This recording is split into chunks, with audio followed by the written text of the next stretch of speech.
Hi friends, welcome back to my YouTube channel. ಇವತ್ತು ತುಂಬ ಸಿಂಪಲ್ಲಾಗಿ ಮತ್ತು ಟೇಸ್ಟಿಯಾಗಿ ಒಂದು ಪಲಾವ್ ರೆಸಿಪಿನ ತೋರಿಸ್ತಾ ಇದ್ದೀನಿ. ಎಲ್ಲ ತರಕಾರಿನ ಸೇರಿಸ್ಕೊಂಡು ಹೇಗೆ ಪಲಾವ್ ಮಾಡೋದು ಅಂತ ನೋಡೋಣ ಬನ್ನಿ. ನಮ್ಮ ಚಾನಲ್ನ ಇನ್ನೂ ಯಾರು ಸಬ್ಸ್ಕ್ರೈಬ್ ಮಾಡದೆ ನೋಡ್ತಾ ಇದ್ದೀರಾ, ಪ್ಲೀಸ್ ಸಬ್ಸ್ಕ್ರೈಬ್ ಮಾಡ್ಕೊಂಡು ನೋಡಿ, ಸಪೋರ್ಟ್ ಮಾಡಿ. ನಮ್ಮ ರೆಸಿಪಿಗಳನ್ನು ಹೆಚ್ಚು ಲೈಕ್ ಮಾಡಿ, ಫ್ರೆಂಡ್ಸು ಫ್ಯಾಮಿಲಿಗೆ ಶೇರ್ ಮಾಡಿ. ಈಗ ಏನೇನು ಇಂಗ್ರೀಡಿಯೆಂಟ್ಸ್ ಬೇಕು ಅಂತ ನೋಡೋಣ ಬನ್ನಿ. ಮೊದಲು ಬಟಾಣಿ ನೆನೆಸ್ಕೊಂಡಿದ್ದೀನಿ ನೈಟಲ್ಲಿ, ಮತ್ತು ಒಂದು ಕ್ಯಾರೆಟು, ಒಂದು ನವಕೋಲು, ಒಂದು 10 ಬೀನ್ಸ್ ಕಟ್ ಮಾಡಿದ್ದೀನಿ, ಮತ್ತು ಒಂದು ಆಲೂಗೆಡ್ಡೆ ತೊಗೊಂಡಿದ್ದೀನಿ. ಇಷ್ಟು ಇಂಗ್ರೀಡಿಯೆಂಟ್ಸ್ ತೊಗೊಂಡಿದ್ದೀನಿ ತರಕಾರಿಯಲ್ಲಿ. ನೋಡಿ, ಆಲೂಗೆಡ್ಡೆ ಈ ಥರ ಉದ್ದಕ್ಕೆ ಕಟ್ ಮಾಡಿ ಇಟ್ಕೊಂಡಿದ್ದೀನಿ. ನಿಮ್ಗೆ ಯಾವ ಶೇಪಲ್ಲಿ ಬೇಕೋ ಆ ಶೇಪಲ್ಲಿ ಕಟ್ ಮಾಡ್ಕೊಳ್ಳಿ. ಈಗ ಇನ್ನು ಏನೇನು ಇಂಗ್ರೀಡಿಯೆಂಟ್ಸ್ ಬೇಕು ಅಂತ ನೋಡೋಣ. ಇದಕ್ಕೆ ರುಬ್ಬಂಗಿಲ್ಲ. ಟೊಮೊಟೊ ಒಂದು, ಶುಂಠಿ ಬೆಳ್ಳುಳ್ಳಿ ಪೇಸ್ಟು, ಸ್ವಲ್ಪ ಕೊತ್ತಂಬರಿ ಪುದೀನ, ಮತ್ತು ಪಲಾವ್ ಸ್ಪೈಸಸ್ಸು, ಒಂದು ಈರುಳ್ಳಿ, ಗರಂ ಮಸಾಲ, ಚಿಲ್ಲಿ ಪೌಡ್ರು, ಮತ್ತು ಧನಿಯಾ ಪುಡಿ 3 ಒಂದೊಂದು ಟೀ ಸ್ಪೂನ್ ತೊಗೊಂಡಿದ್ದೀನಿ, ಮತ್ತು ಸ್ವಲ್ಪ ಟರ್ಮರಿಕ್ಕು, ಎಣ್ಣೆ. ಇಷ್ಟು ಇಂಗ್ರೀಡಿಯೆಂಟ್ಸ್ ಬೇಕು. ಈಗ ಹೇಗೆ ಮಾಡೋದು ಅಂತ ನೋಡೋಣ ಬನ್ನಿ. ಮೊದಲು ಸ್ಟವ್ ಮೇಲೆ ಕುಕ್ಕರ್ನ ಇಟ್ಕೊಂಡು 2 ಟೀ ಸ್ಪೂನ್ ಎಣ್ಣೆ ಹಾಕ್ಕೊಂಡು 1 ಟೀ ಸ್ಪೂನ್ ತುಪ್ಪ ಹಾಕ್ತಾಯಿದ್ದೀನಿ. ತುಪ್ಪ ಹಾಕಿದ್ರೆ ಫ್ಲೇವರ್ ಚೆನ್ನಾಗಿರುತ್ತೆ ಅಂತ ತುಪ್ಪ ಹಾಕ್ತಾಯಿದ್ದೀನಿ.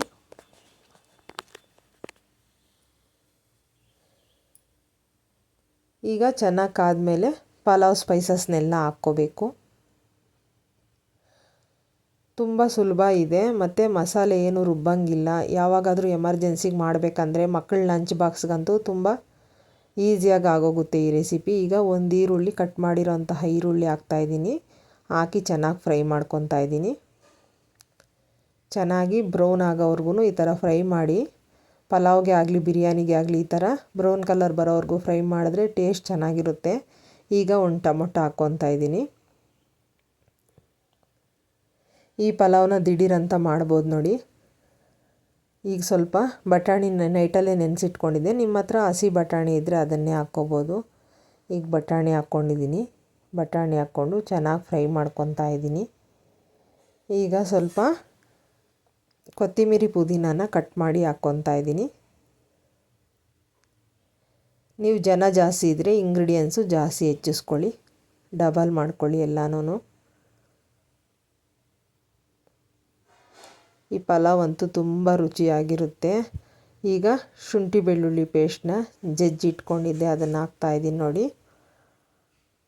ಅದು ಕೂಡ ಚೆನ್ನಾಗಿ ಸ್ಮೆಲ್ ಹೋಗೋವರೆಗೂ ಫ್ರೈ ಮಾಡ್ಕೋಬೇಕು. ನಿಮಗೆ ಬೇಕಿದ್ದರೆ ಗಟ್ಟಿ ಮೊಸರು ಕೂಡ ಹಾಕ್ಕೋಬೋದು ಇದಕ್ಕೆ, ನಾನಿಲ್ಲಿ ಆ್ಯಡ್ ಮಾಡ್ತಾಯಿಲ್ಲ. ಈಗ ತರಕಾರಿಗಳನ್ನ ಎಲ್ಲ ಸೇರಿಸ್ಕೊತಾ ಇದ್ದೀನಿ. ನವಕೋಲು, ಆಲೂಗೆಡ್ಡೆ, ಕ್ಯಾರೆಟು, ಬೀನ್ಸು 4ನ ತೊಗೊಂಡಿದ್ದೀನಿ ಇಲ್ಲಿ. ಚೆನ್ನಾಗಿ ಫ್ರೈ ಮಾಡ್ಕೋಬೇಕು ಎಣ್ಣೆಯಲ್ಲಿದು.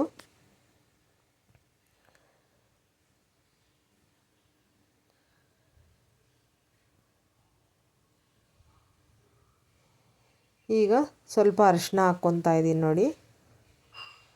ಸ್ವಲ್ಪ ಅರಿಶಿನ ಹಾಕ್ಕೊಂಡು ಚೆನ್ನಾಗಿ ಫ್ರೈ ಮಾಡ್ಕೋಬೇಕು. ಈಗ ಗರಂ ಮಸಾಲ ಮತ್ತು ಧನಿಯಾ ಪುಡಿ ಮತ್ತು ಖಾರದ ಪುಡಿ 3ನ ಒಂದೊಂದು ಟೀ ಸ್ಪೂನ್ ಹಾಕ್ಕೊತಾ ಇದ್ದೀನಿ. ನೀವು ನಿಮ್ಮ ಖಾರಕ್ಕೆ ತಕ್ಕಾಗಿ ಹಾಕ್ಕೊಳ್ಳಿ. ಎಲ್ಲ ಹಾಕ್ಕೊಂಡು ಕಲಿಸ್ಕೊಂಡು ಚೆನ್ನಾಗಿ ಫ್ರೈ ಮಾಡ್ಕೋಬೇಕು. ಮತ್ತು ನೀವು ಅಕ್ಕಿ ಎಷ್ಟು ತೊಗೊತೀರೋ ನೋಡಿಕೊಂಡು ನೀರು ಹಾಕ್ಕೊಳ್ಳಿ. ಈಗ ಸಾಲ್ಟ್ ಸೇರಿಸ್ಕೊತಾ ಇದ್ದೀನಿ. ಸಾಲ್ಟ್ ಹಾಕ್ಕೊಂಡು ಚೆನ್ನಾಗಿ ಫ್ರೈ ಮಾಡ್ಕೊಳ್ಳಿ.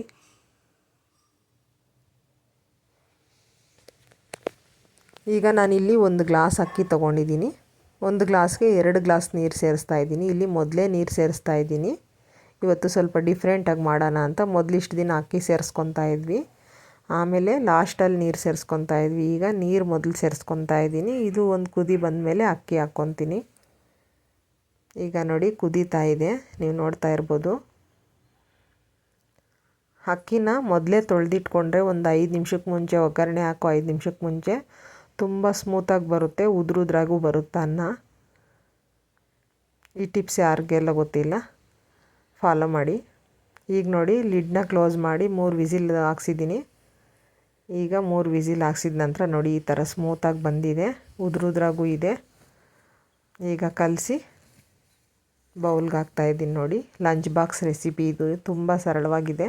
ನೀವು ಕೂಡ ಟ್ರೈ ಮಾಡಿ, ಹೇಗೆ ಬಂತಂತ ಕಮೆಂಟಲ್ಲಿ ತಿಳಿಸಿ. ನಮ್ಮ ರೆಸಿಪಿಗಳು ಇಷ್ಟ ಆದರೆ ಲೈಕ್ ಮಾಡಿ, ಶೇರ್ ಮಾಡಿ, ಸಬ್ಸ್ಕ್ರೈಬ್ ಮಾಡ್ಕೊಂಡು ನೋಡಿ. Thank you.